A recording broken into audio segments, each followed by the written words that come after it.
Es importante tener referentes y para ello no hay que irse más lejos de nuestra propia universidad. En esta sección conoceremos a grandes mujeres científicas de la Universidad de Cádiz. Nos ocupamos hoy de la investigación que tiene trascendencia para lo humano y para lo social. En este caso, con una investigadora destacada del INIBICA, del Instituto de Investigación e Innovación Biomédica de la provincia de Cádiz. Esther Berrocoso es profesora del Departamento de Psicología de la Universidad de Cádiz y viene realizando una investigación muy interesante sobre el impacto emocional que tiene el dolor. Una investigación de la que nos va a hablar ahora.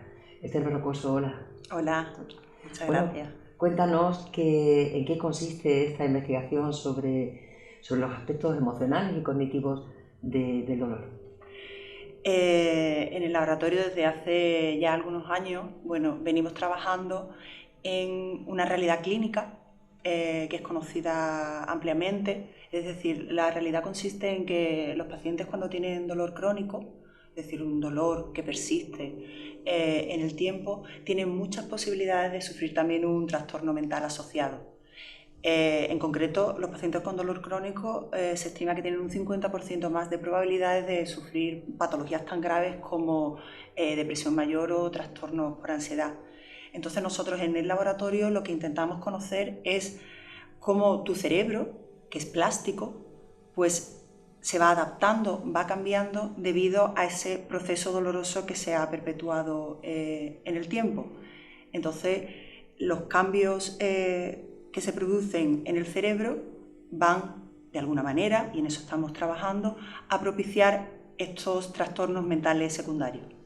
La mayor parte de la investigación en este campo se ha desarrollado sobre la sensibilidad, la capacidad que tenemos para asumir el dolor, pero visto que tiene consecuencias, sobre todo a largo plazo, en las emociones y en nuestra propia percepción del dolor, esta forma de abordarlo es novedosa, ¿no?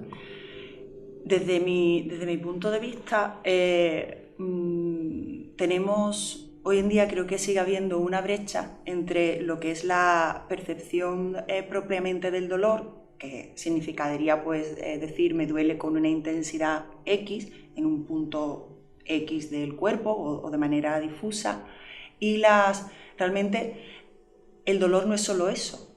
El dolor conlleva una emoción desagradable, lleva un aprendizaje de ese proceso doloroso, y yo creo que desde la perspectiva de las innovaciones terapéuticas, el dolor en su contexto amplio, es decir, no solo sensorial, sino por ejemplo cognitivo, emocional, debe ser también estudiado. Además creo que probablemente uno de los grandes déficits que hemos tenido hoy en día en el desarrollo de fármacos, de nuevas aproximaciones terapéuticas, ha sido en no considerar estos otros aspectos emocionales y cognitivos en una de las respuestas que tenemos que también evaluar pues, para saber si un nuevo fármaco es o no es eficaz.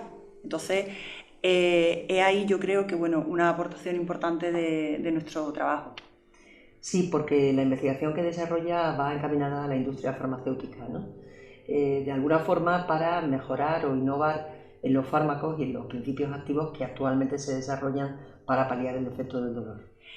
Realmente nuestro trabajo tiene dos vertientes. La primera vertiente es desde la del conocimiento de los cambios en las diferentes áreas cerebrales, es decir, un conocimiento básico sobre la fisiopatología, y nuestro interés es aplicar esos conocimientos que ya tenemos o que vamos adquiriendo para el desarrollo, como bien dice, de nuevas dianas terapéuticas.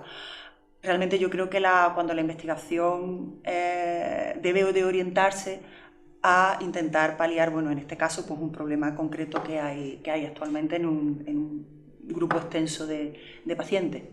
Entre los avances de su investigación cabría destacar quizá que la indefensión en la que nos sitúa un dolor crónico permite que cada vez tengamos una percepción mayor del propio dolor, aunque el nivel del dolor sea el mismo, ¿no?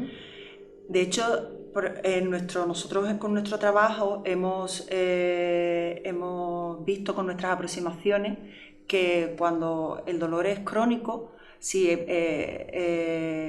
evaluamos la hipersensibilidad sensorial, es decir, el nivel sensorial en el que un estímulo puede resultar doloroso, eso puede mantenerse más o menos en un nivel similar a lo largo del tiempo. Sin embargo, lo que es muy importante es que la emoción negativa que va asociado a ese dolor es lo que va incrementando exponencialmente. Además, de hecho, los procesos de memoria y aprendizaje relacionados con las experiencias aversivas se ven también incrementados de manera muy importante. Por tanto, el cuadro final que tenemos una percepción sensorial obviamente alterada por el proceso doloroso, y se han disparado una serie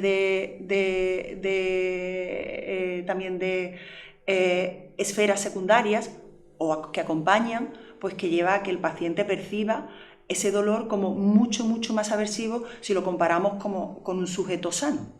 O incluso al principio del dolor crónico, ¿no? O cuando se ha producido, bueno, efectivamente al inicio, cuando se ha producido la lesión o bueno, el daño que ha sido objetivo de ese dolor. De hecho, nosotros hemos visto en el laboratorio que hay una serie de estructuras cerebrales, de vías, que están encargadas en activarse cuando hay un suceso aversivo.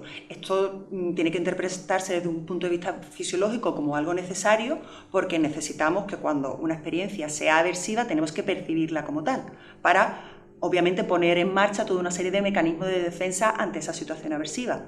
Pero nosotros hemos visto en nuestro laboratorio que cuando el dolor es crónico, esas vías cerebrales encargada de percibir los sucesos aversivos están constantemente activadas. Es decir, tienes una alarma de aversividad, de percepción negativa constantemente activada. Lo que bueno, explica en parte pues, algunos de los síntomas que vemos en los cuadros de dolor crónico. Sí, porque todo esto viene a incidir en perfiles de personas que terminan generando depresión, incluso depresión mayor, ansiedad y otro tipo de patologías, ¿no? Sí, además también la importancia también de este tipo de abordaje es que hoy en día sabemos que cuando el dolor está asociado a otras patologías tan importantes como la depresión mayor, o por ejemplo como otros trastornos de ansiedad, la aproximación terapéutica es mucho más complicada. Se habla de un círculo vicioso en el que el dolor produce ese impacto sobre el estado del ánimo, ese estado de ánimo negativo repercute negativamente sobre el dolor, y entonces los sujetos, los pacientes, están en ese círculo vicioso donde las aproximaciones terapéuticas pues son mucho más difíciles que tengan éxito. Muy bien, Esther Berrocoso, muchas gracias. Todo un avance para la mejora de la calidad de vida de las personas. Muy amable. Pues nada, muchas gracias por prestarnos atención a nuestro trabajo.